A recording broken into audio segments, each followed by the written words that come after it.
हमारे घर की परंपरा थी कि घर में किसी की भी शादी होती तो दुल्हन पहली रात दादाजी के कमरे में गुजारती। मगर ऐसा करने के कुछ महीने बाद वह गर्भवती हो जाती थी। जब मेरी शादी हुई तो मेरे दुल्हन को भी सबसे पहले दादाजी के पास भेजने के लिए कहा गया।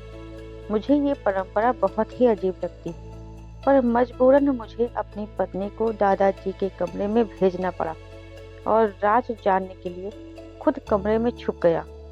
फिर मैंने देखा कि मेरे दादाजी मेरी पत्नी के साथ बुजुर्ग किसी भी खानदान के लिए अहम होते हैं, लेकिन जब बुजुर्ग ही गलत रास्ते पर चल निकले तो फिर उस खानदान का क्या हाल होगा। मेरे दादाजी मेरे लिए एक आइडियल इंसान थे, लेकिन तब तक जब तक मैं उनकी सच्चाई नहीं जानता था। वो इस हद तक गिरे होंगे मुझे मालूम नहीं था। हमारा खानदान तो दूसरे की बेटियों की इज्जत करने के लिए जाना जाता था, लेकिन घर की औरतों के साथ ऐसा व्यवहार किया जाएगा यह मुझे मालूम नहीं था। मुझे लगता था कि मैं यहाँ रोक लूंगा, लेकिन मैं भी मजबूर हो गया।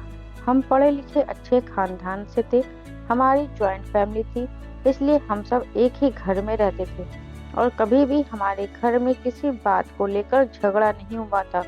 घर के मालिक मेरे दादा थे, बड़े छोटे सभी उनकी बात मानते और उनकी इज्जत करते थे।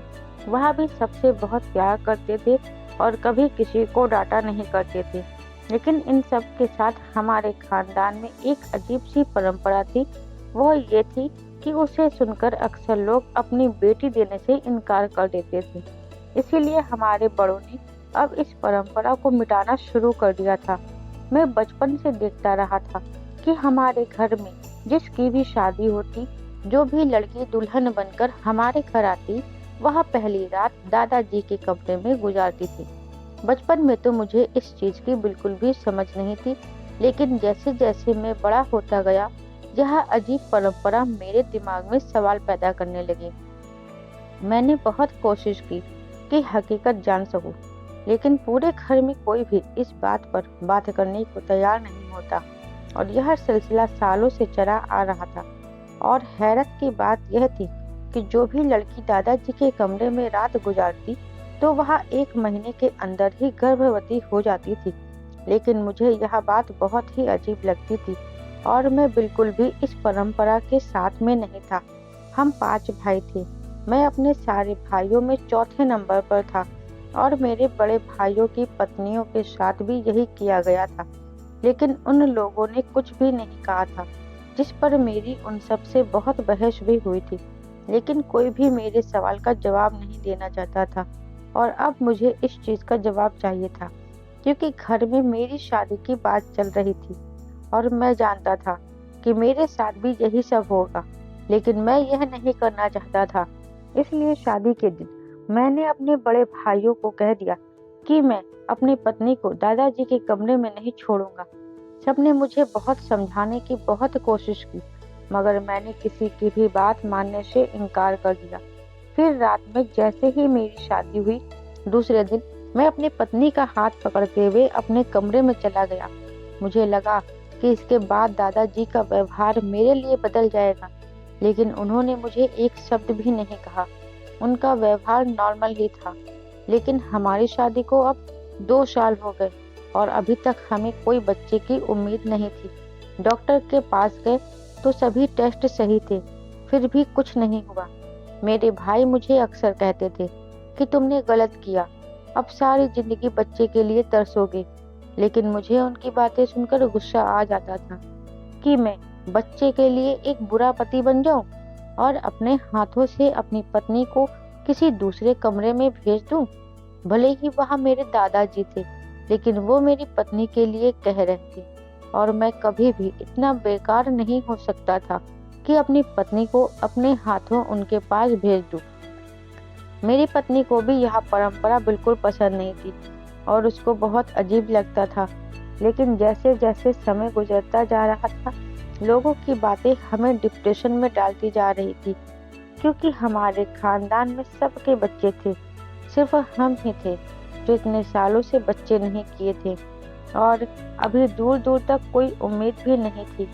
मेरी पत्नी अब गुमसुम सी रहने लगी थी, शायद डिप्रेशन में आ गई थी। वह चिड़चिड़ी भी हो गई थी और एक दिन उसने खुद कहा कि मुझे दादाजी के कमरे में भेज दो। मैं तो उसकी बात सुनकर गुस्से में आ गया था कि मैं ऐसा नहीं कर सकता, लेकिन उसने कहा कि हम हमेशा बिना बच्चे के नहीं रह सकते, इसलिए आपको यह तो करना ही पड़ेगा।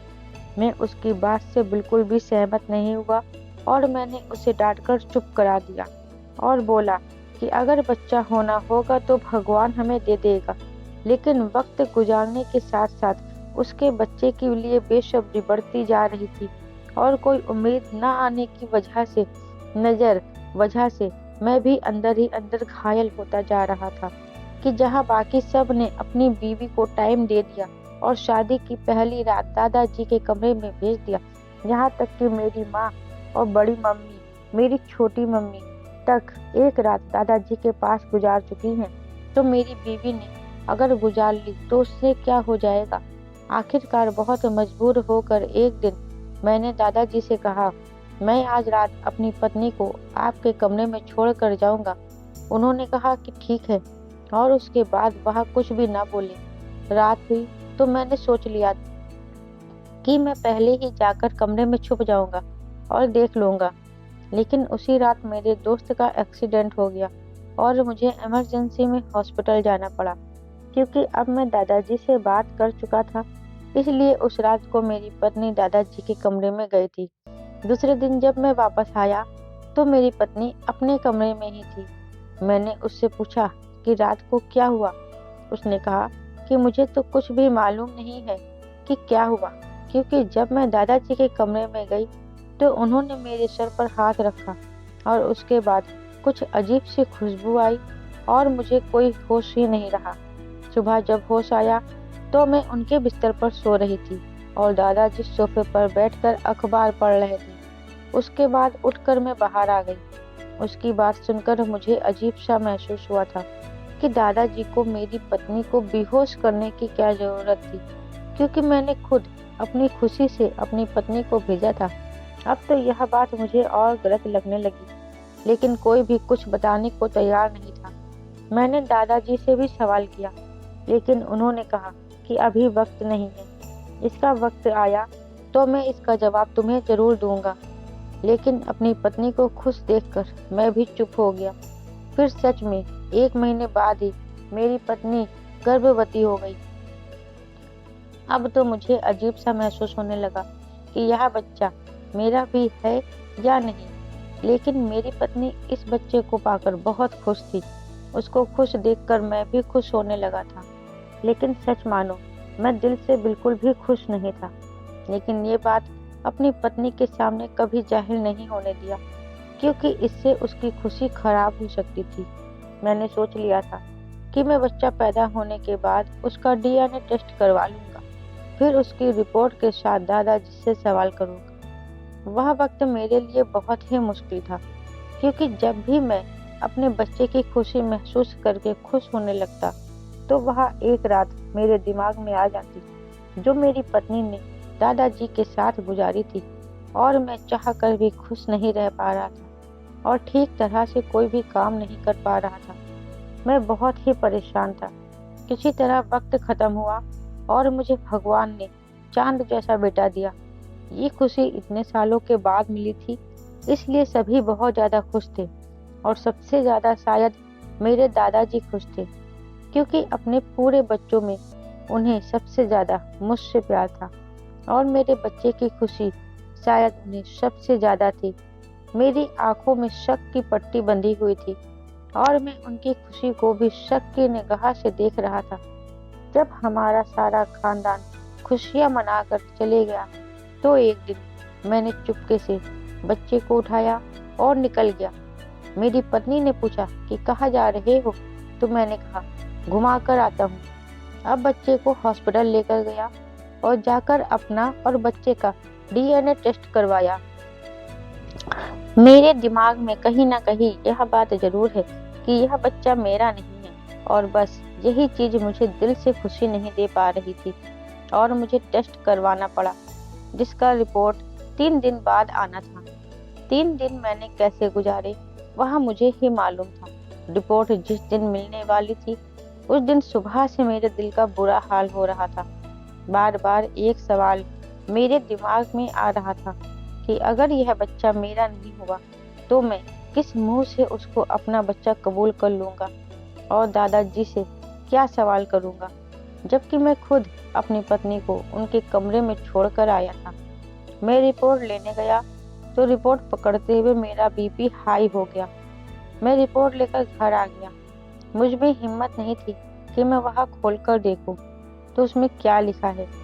टेस्ट तो मैंने करवा लिया था, लेकिन अब खोलकर देखने की हिम्मत नहीं हो रही थी और खुद पर गुस्सा भी आ रहा था कि मैंने बाकी सब की तरह जो है जैसा है उसकी बुनियाद पर फैसला क्यों नहीं कर लिया। मैंने क्यों ये टेस्ट वेस्ट के चक्कर में पड़ा। लेकिन कहते हैं ना, किसी का दिमाग बहुत दूर तक जाता है और शायद मेरे साथ भी यही हुआ था। मैं वहां रिपोर्ट लेकर घर तो आ गया था, लेकिन 3-4 घंटे गुजरने के बाद भी मैं अपने अंदर हिम्मत पैदा नहीं कर सका कि मैं इस रिपोर्ट को खोलकर देखूं। और आखिरकार मैंने उसे उठाकर अपने ऑफिस के टेबल पर रख दिया कि सुबह ऑफिस जाकर देख लूंगा। लेकिन शायद भगवान को मंजूर नहीं था मैं इस राज पर से पर्दा उठा सकूं। इसलिए दूसरे दिन ही मुझे ऑफिस के काम से बाहर जाना पड़ गया। 2 दिन बाद जब लौटा तो जब मैंने दोबारा से रिपोर्ट को ढूंढा तो वह मुझे नहीं मिली। शायद कागजात में कहीं आगे पीछे हो गई थी। मैंने पूरा ऑफिस छान मारा, लेकिन वह रिपोर्ट मुझे नहीं मिली। मुझे समझ आ गया कि भगवान भी चाहते नहीं चाहते कि मैं इस राज से पर्दा उठाऊं। इसलिए मैंने जो है जैसे है की बुनियाद पर अपने बच्चे को कबूल कर लिया। इस सिलसिले में 4 साल और गुजर गए और मेरी पत्नी एक बार फिर से गर्भवती हो गई। अब वही दोबारा मेरे दिमाग में घूमने लगा कि इस बार मैंने पत्नी को दादाजी के कमरे में भी नहीं भेजा था, तो फिर वह प्रेग्नेंट कैसे हो गई। और क्या मेरी पत्नी ने मेरे साथ धोखा किया है। वह खुद ही छुपकर दादाजी के कमरे में चली गई थी। लेकिन ऐसा हो नहीं सकता था। मेरी पत्नी बहुत अच्छी औरत थी, कभी कोई काम मुझसे बिना पूछे नहीं करती थी। एक बार फिर वही बात मेरे दिमाग में घूमने लगी। अब मेरा बेटा इतना बड़ा हो गया था कि मैं उसको दोबारा ले जाकर डीएनए टेस्ट करवा सकता था। इसलिए अपने बड़े बेटे को साथ लेकर मैं हॉस्पिटल चला गया और इस बार मैंने इमरजेंसी के तौर पर रिपोर्ट निकलवाई और वही खड़े खड़े रिपोर्ट देखी। और रिपोर्ट देखकर मुझे झटका लगा, क्योंकि रिपोर्ट पॉजिटिव थी। वह बच्चा मेरा ही था। मेरा दिमाग झटके खाने लगा कि अगर ये बच्चा मेरा ही था तो 2 साल तक क्यों नहीं हुआ। और सिर्फ एक दिन दादा के कमरे में रहने के बाद भगवान ने मुझे यह बच्चा दे दिया। लेकिन मेरा दिल टेंशन फ्री हो चुका था कि वह बच्चा मेरा ही है। इसलिए मैंने अपने आसपास ध्यान करना शुरू किया कि मेरे सारे भाइयों के 2-3 बच्चे हैं, लेकिन सब की बीवियों ने सिर्फ एक रात दादाजी के कमरे में गुजारी है। इसका मतलब है कि जो मैं सोच रहा हूँ वह गलत है। अगर वह गलत है तो फिर दादाजी के कमरे में रात को जाना क्यों जरूरी है। ऐसा क्या होता है कि दादाजी के कमरे में कि वो दुल्हन को बेहोश कर देते हैं। यह राज जानना अब मेरे लिए बहुत जरूरी हो गया था, क्योंकि मेरा जो सबसे छोटा भाई था अब उसकी शादी के बारे में सोचा जा रहा था और अब उसकी पत्नी के साथ फिर वही सब होना था जो मैं नहीं चाहता था। इसलिए मुझे यह से राज को जानना था, लेकिन कैसे, ये मुझे नहीं समझ आ रहा कि मैं जब भी इस बारे में सवाल करता था दादाजी चुप करवा देते थे और हमेशा एक ही बात कहते थे कि बेटा मुश्किल वक्त गुजर चुका है। और मैं उनकी बात सुनकर खामोश हो जाया करती थी कि शायद वह मेरे बच्चे के बारे में बात कर रहे हैं कि भगवान ने मुझे बेटा दे दिया है। लेकिन कभी समझ न सका कि वह किस मुश्किल वक्त की बात कर रहे हैं। और फिर इस बात को भी 6 महीने गुजर गए और अब मेरे भाई की भी शादी आ गई। अब मैंने सोचा कि दोबारा इसके साथ भी वही होगा, लेकिन मुझे कमरे में रहना था। मुझे मालूम करना था कि दादाजी पहली रात दुल्हन के साथ क्या करते हैं। इसलिए शादी के दिन मैंने बहाना किया कि मेरा एक दोस्त कि मम्मी की बहुत तबीयत खराब है, वो हॉस्पिटल में एडमिट है, इसलिए मुझे इमरजेंसी में बाहर जाना पड़ेगा। जब सारे लोग एक साथ बैठे बातें कर रहे थे, तो मैं उन सब के सामने उठा और बाहर निकल गया। सब ने यही समझा कि मैं बाहर चला गया हूँ, लेकिन मैं पिछले दरवाजे की खिड़की के रास्ते से दादाजी के कमरे में घुस गया। वह कमरे में नहीं थी, मैं उनके कमरे में छुप गया। अब मुझे इंतजार था कि कब दादाजी और नई दुल्हन कमरे में आएंगी। कुछ देर के बाद दादाजी कमरे में आए, लेकिन अभी दुल्हन नहीं आई थी और उसके आने तक हमें धैर्य और शांति से इंतजार करना था, क्योंकि इतने सालों के राज के ऊपर से पर्दा उठने जा रहा था। मुझे बाहर से बहस की आवाज़ सुनाई आ रही थी। ये वही आवाज़ थी जो हर दुल्हन घर में आने के बाद करती थी, क्योंकि शादी के दिन दुल्हन अपने दूल्हा के लिए सजाई जाती है, और जब उसे पहली रात को ही किसी दूसरे आदमी के साथ जाने को कहा जाता है, तो यकीनन उसके लिए बर्दाश्त से बाहर होता है। यह ड्रामा मैं कई सालों से देख रहा था, इसलिए खामोश हो गया, और आखिरकार वही हुआ जो हम सब के साथ हुआ था। आज थोड़ी देर के बाद ही दुल्हन कमरे में आ गई। दुल्हन जैसे ही कमरे में आई, दादाजी उठकर वॉशरूम चले गए।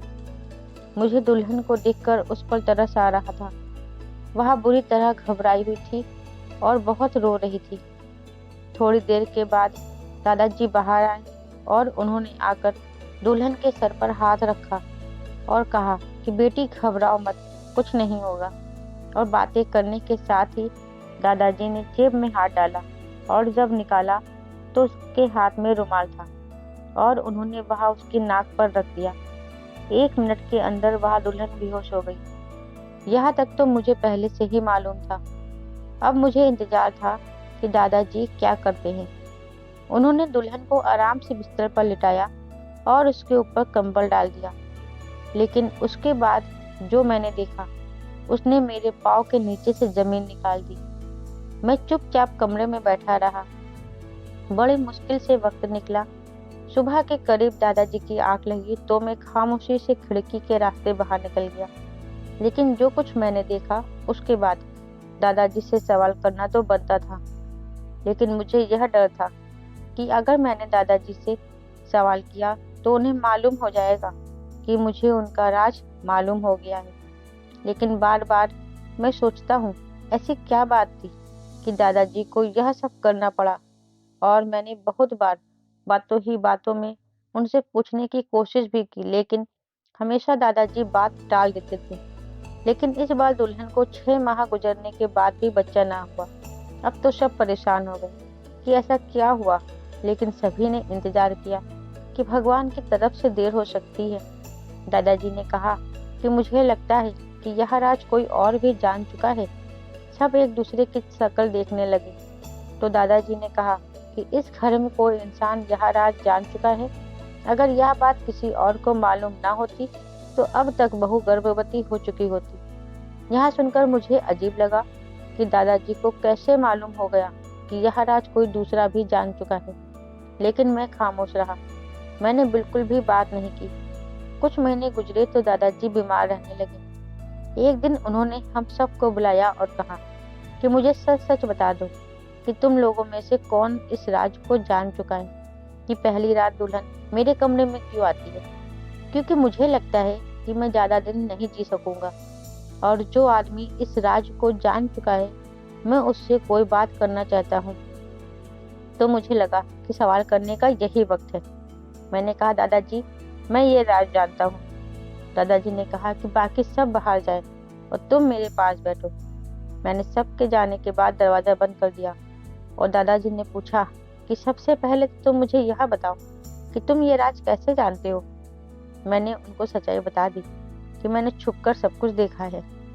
उन्होंने कहा कि तुम इस राज को जान चुके हो, तो अभी ये राज तुम्हारे पास एक अमानत है। तुम्हारे पापा, बड़े पापा, चाचा, भाइयों में से कोई भी इस राज को नहीं जानता है। तो मेरे मरने के बाद यहाँ सब घर वालों को इकट्ठा करके बता देना, क्योंकि मैं जानता हूँ कि सबके दिलों में मेरे खिलाफ कुछ ना कुछ गलत मौजूद जरूर है। लेकिन मेरे मरने के बाद मैं चाहता हूँ कि सबके दिल साफ हो जाए मेरी तरफ से। मैं कोई भी पाप अपने सर पर लेकर नहीं जाना चाहता। मैंने दादाजी से सीधा सीधा सवाल कर लिया कि यह सब क्या है, आप मुझे पूरी बात समझाइए ताकि मैं सबके सवालों के जवाब दे सकूं। उन्होंने कहा कि सबको यही लगता है कि जो भी दुल्हन आती है मैं उसके साथ पहली रात को कुछ गलत करता हूँ, मगर ऐसा नहीं है। हकीकत यह है कि बहुत पहले मेरे दादा ने किसी किन्नर को बच्चा न होने पर नेक नहीं दिया था और उसका बहुत अपमान किया था। तो उसी किन्नर ने गुस्से में आकर हमारे खानदान को ये श्राप दे दिया था कि हमारे यहाँ कोई भी औलाद पैदा नहीं होगी। तभी मेरे दादा के वक्त में जादू टोना जैसी चीजें बहुत ज्यादा हुआ करती थी। तभी एक बुजुर्ग ने मेरे दादा को इस श्राप को तोड़ने का एक उपाय बताया था और उन्होंने कहा था कि 3 पीढ़ियों तक आपको यह काम करना ही पड़ेगा। और यह काम है कि घर में ब्याह कर जो भी दुल्हन आएगी और उस घर का जो भी बड़ा होगा वह उसको एक रात अपने पास रखेगा और वह इस मंत्र को पढ़ेगा जो कि उस बुजुर्ग ने बताया था। वह मंत्र किसी दूसरे आदमी को मालूम नहीं होना चाहिए, इसलिए जो वह दुल्हन होती थी उसे बेहोश कर दिया जाता था और मंत्र पढ़कर उसके शरीर के एक हिस्से में काला धागा बांध दिया जाता था। यह काम 3 पीढ़ियों से चल रहा है। मुझसे पहले मेरे दादाजी और उससे पहले उनके दादाजी यह सब किया करते थे, लेकिन अब तुम लोग तीसरी पीढ़ी हो। तुम लोगों के बाद यह काम नहीं करना पड़ेगा। तुमने अपनी पत्नी पर यह काम नहीं करवाया था, इसलिए श्राप का असर था और तुम्हारा बच्चा नहीं हो रहा था। मैंने तुम्हारी पत्नी के साथ भी यही किया था और इसीलिए तुम लोगों को बच्चा हो गया। ये राज कोई भी नहीं जानता है। मैंने आज तक अपनी किसी भी बहू को हाथ तक नहीं लगाया। वह मेरे घर की इज्जत है। मेरे मरने के बाद मेरा ये राज सबको बता देना कि सबके दिल से मेरे लिए नफरत खत्म हो जाए। मैं दादाजी की बात सुनकर खामोश रह गया और मैंने दादाजी से वादा किया कि उनका ये राज उनके मरने के बाद सबको बता दूंगा। और दादाजी के मरने के बाद अगले ही दिन मैंने सबको एक साथ बैठाकर ये राज बता दिया और जिसके दिल में जो भी शक था वह सब के सब खत्म हो गया। और इस तरह एक किन्नर के श्राप से हम 3 पीढ़ी मुक्त हो गई। दोस्तों, कभी कभी हम लोग ऐसे ही किसी को कुछ भी बोल देते हैं और ये नहीं सोचते कि सामने वाले के दिल में किस तरह जाकर चुभ रहा है। और भले ही वो आपको कुछ नहीं कह रहा, मगर उसके मुख से निकलने वाली एक आह भी आपके लिए मुसीबत पैदा कर सकती है। इसलिए दोस्तों, आपको कभी भी किसी का अपमान नहीं करना चाहिए। क्या पता कौन कब कैसे क्या आपको बोल दे और वो सच हो जाए। दोस्तों, उम्मीद करती हूँ आपको हमारी कहानी जरूर पसंद आई होगी। कहानी अच्छी लगी हो तो वीडियो को लाइक और शेयर करें और आगे ऐसी कहानियाँ सुनने के लिए मेरे चैनल को सब्सक्राइब जरूर करें। साथ ही बेल आइकन को प्रेस करें जिससे आगे आने वाली वीडियो की अपडेट सबसे पहले आपको मिले। धन्यवाद।